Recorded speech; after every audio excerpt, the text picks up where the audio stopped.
So this is a marketing video more than a car video, and watching this can give you further insight into marketing and customer segmentation. I do need to say that currently, COVID has temporarily changed this dynamic with supply chain shortages of chips, etc. But once things return to how they were, this dynamic has always been around. So I want to bust a myth that's been around for decades, which is why, quote, luxury cars lose so much of their value so fast. The implication being that cars such as Toyota and Honda retain their value and therefore they are better. Let me first quickly say, and super quick, that I hate the word luxury when it comes to marketing, since it's so ambiguous. And also let me say that brands such as Mercedes-Benz are not luxury. I have a video on that. Mercedes is premium. Some brands, like Lexus, Infiniti, Acura, those are luxury. The reason why this is a myth is that even though what many say is true, it's really misunderstood.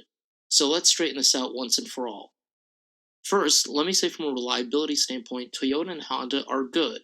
More on that later. Let's start with the fact that customer segments that buy either luxury or premium cars new, have money and are wealthy. People who are wealthy are simply wealthy, and they buy cars for completely different reasons why middle class people buy cars. For the rich, to a large extent, cars are toys. So a brand new generation Mercedes S-Class comes out with, say, a $115,000 price tag, and rich people buy them and keep them for around 2 years, and then move on to the next expensive car. So please remember that there are many used, but still late model expensive cars on the market, more than cars such as Fords, Toyotas, and Hondas. Middle class people buy mid tier brands and hang on to them longer than the rich.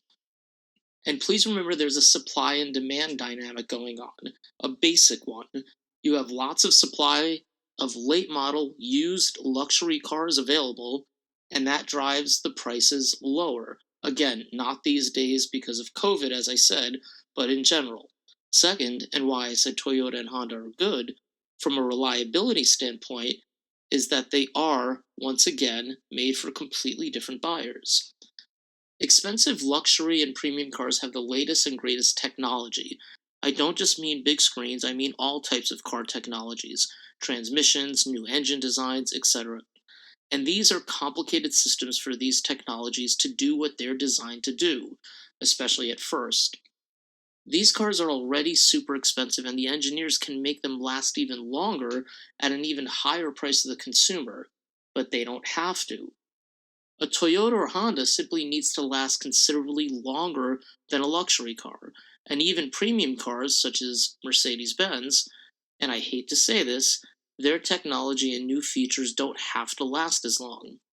Mercedes used to make cars that lasted a long time, and they still know how, but they don't because the new car buyer, and remember, car manufacturers care about the new car market, not so much the used, but the new car buyer won't keep that car very long.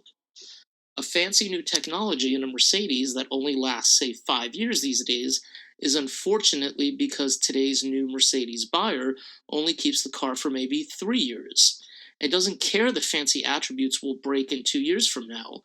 They'll be on to the next expensive car. I guess it must be nice to be rich. So send me your comments and questions, and each week you'll get a chance to win a copy of one of my books. Your choice, either my book on presentation skills or business writing skills.